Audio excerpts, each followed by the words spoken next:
How's it going, everybody? This is MTG Mondays, and welcome to episode 2 of 99 Problems. This episode we are going to go over Shaku Endbringer. It was suggested by one of my viewers, and so it's a mono-black deck featuring Shaku as the general, who is 5 and 2 black for a 5/5 vampire legend who is a flyer, and she cannot attack if there's another creature in play. During your upkeep, you lose 3 life. You can tap Shaku to remove a counter, or to remove target creature from the game and put a 1/1 counter on her. So this deck revolves around untapping stuff and just playing a bunch of really good mono black combos. And so I'm going to go through a couple of them and kind of walk you through the deck. Alright, so first we're going to start off with artifacts. First thing we have is Ashnod's Altar. This one is here to give you extra mana if you need it, and it can get creatures off your side of the field to make it so Shaku can attack that much easier. Basalt Monolith is there to get infinite mana with Rings of Brighthearth, just so you can then use the infinite mana for stuff like Sword of the Perons, to untap Shaku, as many times as you need, or to use it with Staff of Domination to basically draw out your deck.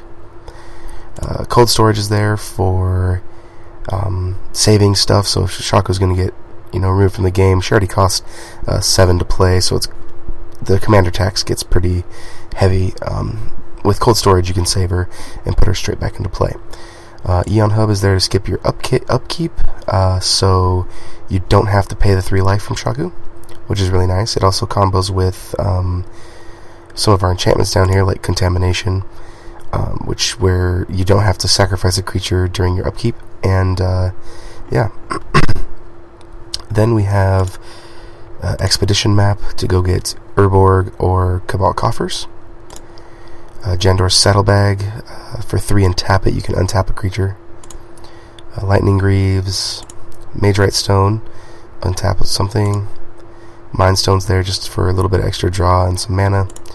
Mindcrank is a combo with Bloodchief Ascension.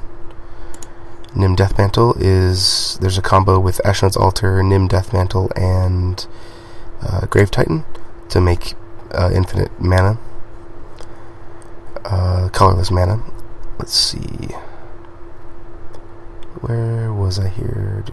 Nim Deathmantle. Portcullis is next. This is really good with Shaku because the less creatures that are in play, the better she gets, and so this makes it so if there's 2 or more creatures in play, anything that comes into play after that is exiled under Portcullis until this leaves play, and then they all come into play. So it's really, really good if there's just Shaku out there, and if somebody plays another creature, it stays, but then after that, nothing else comes into play. So Puppet Strings and tap stuff. Quite a Spike is there as a combo to kill somebody with Wound Reflection. Rings of Brighthearth combos with a bunch of stuff in the deck, which is really nice. Sol Ring, Staff of Domination, does a bunch of things. You don't really have to play with this card in the deck. I just really like this card, and it does a lot of good stuff for this deck. Swiftfoot Boots, Sword of the Perons is there to untap your stuff, and so it's pretty good.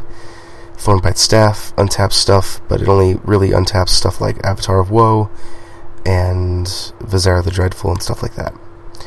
1,000-Year Elixir makes your activated ability creatures have haste, pseudo haste, and you can untap something.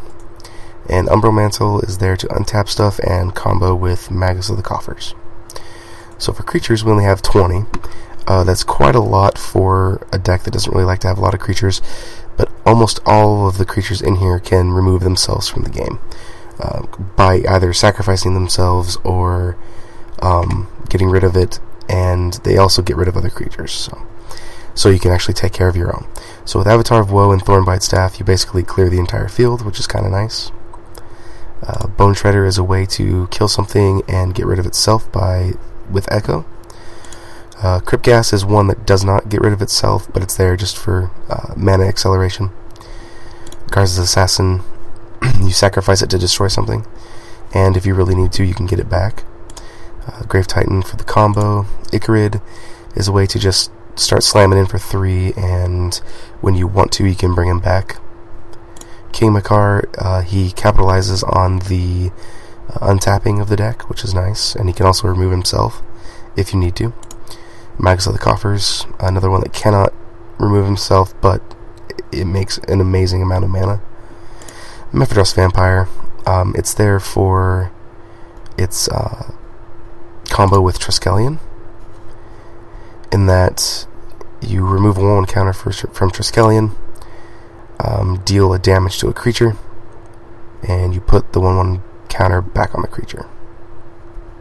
Back on Triskelion. Necrotic Ooze, he combos with a lot of stuff in the deck, mainly Triskelion and Phyrexian Devourer. In the graveyard, he gains their abilities and therefore can just ping an opponent to death. He also combos with Pila Pala and wherever he went, Magus of the Coffers. These two in your graveyard, and I believe it's 5 lands is what you need. And then you can add infinite black mana with him. Necrotic Ooze has just been one of my favorite black creatures in any black EDH deck. Next is Netherborn Phalanx to go get any of your 6-costing combo pieces, such as Mephrodros Vampire, Triskelion. Later on, we can go get Wound Reflection if we need it. Pila Pala, like I said, combos with Necrotic Ooze. Platinum Empyrean is there to stop the losing 3 life from Shaku, and plus it's 8 for an 8/8, which is really good. Shriekmaw, a way to kill something and get rid of itself with its evoke. Stronghold Assassin, a way to get rid of the other creatures that don't have a way to remove themselves and to kill some of your opponent's stuff. Triskelion, and Viscera the Dreadful. Next, we're going to go to enchantments. So we got Bloodchief's Ascension. This combos with the Mind Crank, and it's also just really, really good on its own.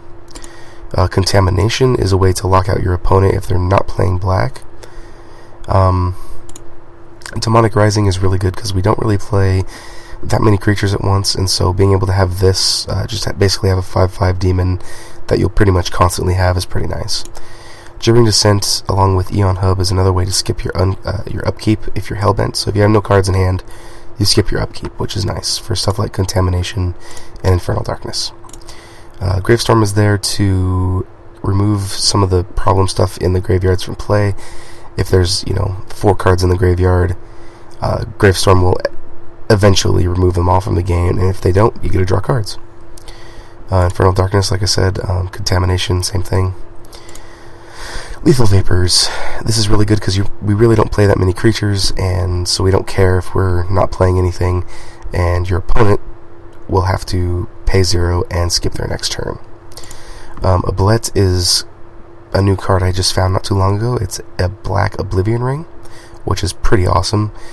So it's 1 black and a black, and you get when it comes into play, exile target creature, and all auras attached to it. So then you have to remember the number of counters and auras, and then when this goes out of play, it comes back into play with all that stuff attached to it. Wound Reflection is a way to kill our opponent really fast with Quietus Spike and where's it at here? The Blood Tribute. There it is. Go for the Throat just to remove any non-artifact creature. It's better than Doomblade just because Doomblade can't kill black creatures, but this can. Vampiric Tutor, a way to just go get all of your combo pieces that you haven't drawn yet. This deck plays a lot of tutors because it relies on drawing little pieces of its combos. And so if you draw, say, a Magus of the Coffers and you need to go get an Umbral Manta, you can, which is nice. You don't really have to play all these tutors. Like I said, it's just a way to ensure that you're going to try to hit these combos fast. Baron Moor for little cycling. Bajuka Bog, Cabal Coffers, Deserted Temple. So with Cabal Coffers, Deserted Temple, and Rings of Bright Hearth, I believe it's 7 mana, you produce infinite black mana. By copying the untap ability with Rings of Bright Hearth, you can untap both Cabal Coffers and Deserted Temple. Spawning Pool, it's a way to have a creature with not really having a creature for Shaku. So if you need a blocker, it's a really good blocker. 29 Swamps, and 1 Urborg Tomb of Yawgmoth. 2 Planeswalkers, we have Liliana Vess for her search ability, and Liliana of the Dark Realms to accelerate you, kill stuff, and accelerate you even more.